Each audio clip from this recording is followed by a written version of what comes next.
पुलवामा के बारे में एकदम साफ हैं वो ये हैं। पहली बात, सीआरपीएफ के जवानों को वो लोग कह रहे थे कि हमको एयरलिफ्ट करने दीजिए, उनको नहीं करने दिया गया। दूसरी बात, जो स्टैंडर्ड ऑपरेटिंग प्रोसीजर था उसका कई जगह उल्लंघन किया गया। पहला तो ये कि इतना बड़ा कॉन्वॉय एक साथ नहीं जाता। दूसरा ये कि हर जो रोड आ रही है जिस पर ये कॉन्वॉय जा रहा है उसके अंदर जो रोड एंटर करती हैं उनको सारा सील करना पड़ेगा, बैरिकेड करना पड़ेगा, वो भी नहीं किया गया। इतना सारा आरडीएक्स वहां कैसे पहुंच गया? ये इतने सारे इंटेलिजेंस अलर्ट्स आए, उनको क्यों इग्नोर किया गया?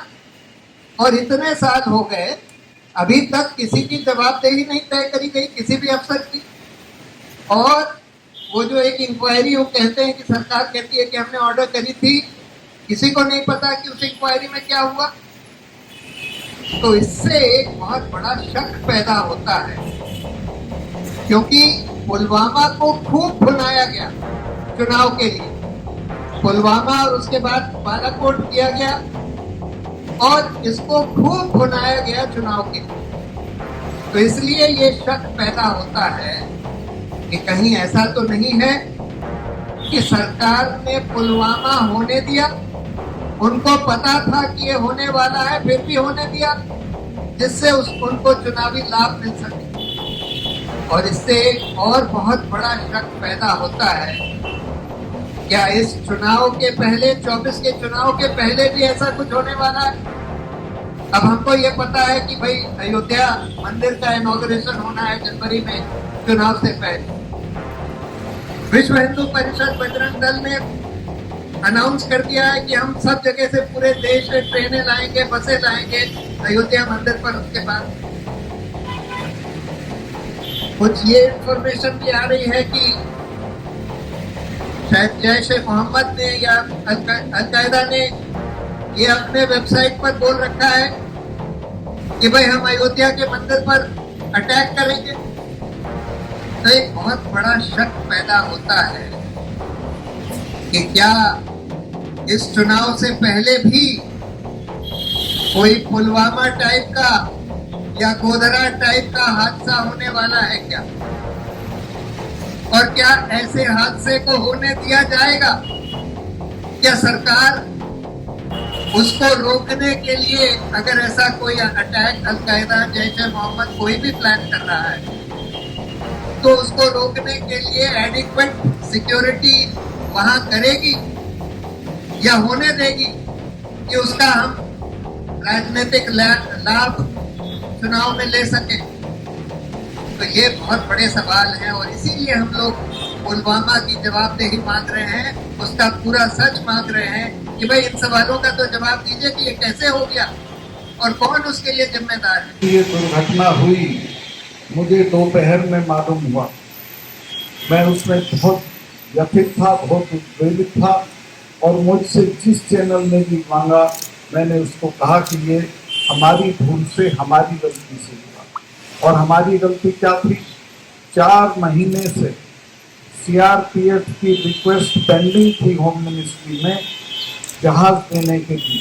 वो कोई बड़ी चीज नहीं है। मैं तो जब स्टूडेंट्स फंस जाते थे सर्दियों में, उनकी एयरलिफ्टिंग कराता था। दिल्ली के एयरपोर्ट से किराए पे मिल जाते हैं जहाज, कोई दिक्कत नहीं है। लेकिन 4 महीने पेंडिंग रखने के बाद उनको ब्लैंकेट मना कर दिया गया और फिर वो सड़क के रास्ते से चले।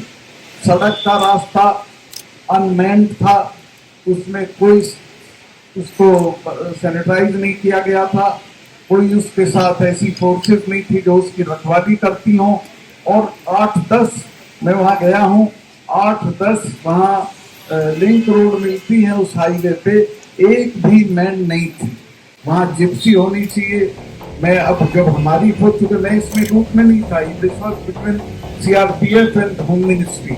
हमारी जब फोर्स से जाती थी तो मैं सारा ट्रैफिक रुकवा देता था, उस दिन कोई नहीं जाता था, सिर्फ हमारी फोर्स से जाती थी। तो अगर ये कर दिया गया होता तो ये नहीं होता। लेकिन एक भी जगह लिंक रोड मैन नहीं थी, किसी भी जगह कोई सरकारी जिप्सी नहीं थी रोकने के लिए और एक तरह से मुझे लगता है कि ये तय था कि इनको मरवाई दिया जाए। खैर बहुत बड़ी ट्रेजेडी हो गई और मैं काफी दुखी था। मुझसे जब पूछा चैनल वालों ने, 2-3 चैनल को मैंने कह भी दिया कि ये हमारी गलती से हुआ है। प्रधानमंत्री को मैं ढूंढता रहा, वो मुझे मिले नहीं। और जब मिले आफ्टरनून में तो मैंने उनको बताया कि ऐसे ऐसे हुआ और इसमें हमारी भी गलती है। तो उन्होंने छूटते ही कहा कि चुप रहो इस पे। मैं समझा शायद कोई जांच वांच कराएंगे। इसके बाद 1 घंटे बाद नेशनल सिक्योरिटी एडवाइजर का फोन आया। उन्होंने कहा सतपाल भाई आप इस पे कुछ बोल दिए हो क्या? मैं कहा बोल दिया हूँ।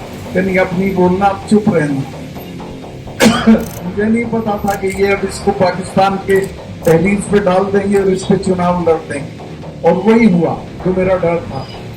3 दिन बाद उन्होंने इसको चुनाव का मुद्दा बना दिया और इसी पे चुनाव लड़ा। उनकी कई एक स्पीचेस हैं जिनमें वो कहते हैं कि जब वोट डालने जाओ तो पुलवामा के शहीदों को याद रखना। तो पुलवामा के शहीदों को याद रख के आपने वोट ले लिए और आज तक पुलवामा के शहीदों की जो इंक्वायरी आज तक नहीं हुई। और मैं आपको एक बात और बताता चलूं, इसमें अब भी इंक्वायरी नहीं होगी। फिरोज भाई, इंक्वायरी के बजाय आप और मैं, हम लोगों के ऊपर मुकदमे दर्ज हों। मैं इस सरकार की नीयत और इनकी हरकतों को जानता हूं। ये कुछ नहीं करेंगे, इनको किसी से मोहब्बत नहीं है और ये अपने हमारे जवानों के खून को जाया जाने देंगे और इनके काम आ सकेगा तो उसको काम में देंगे। एक ये भी हो सकता है कि किसी नेता का कत्ल हो जाए, कहीं राम मंदिर पे बम फट जाए, इस तरह की हरकतें भी हो सकती हैं। चूंकि चुनाव के पहले इस तरह की हरकतें कराने के ये आती हैं तो आपको लोगों को सावधान करना पड़ेगा और खुद सावधान रहना पड़ेगा। मैं बहुत लंबा नहीं बोलूंगा, इतना ही कहूंगा कि ये सिर्फ और सिर्फ हमारी गलतियों से, हमारी लापरवाही से इतने जवान शहीद हुए, जो एक ना माफ करने लायक अपराध सरकार के लेवल पे है और इसमें सरकार को सजा दी जानी चाहिए और हम सब लोगों को सरकार को इस पे कटघरे में खड़ा करना चाहिए और सजा देनी चाहिए। बहुत बहुत शुक्रिया।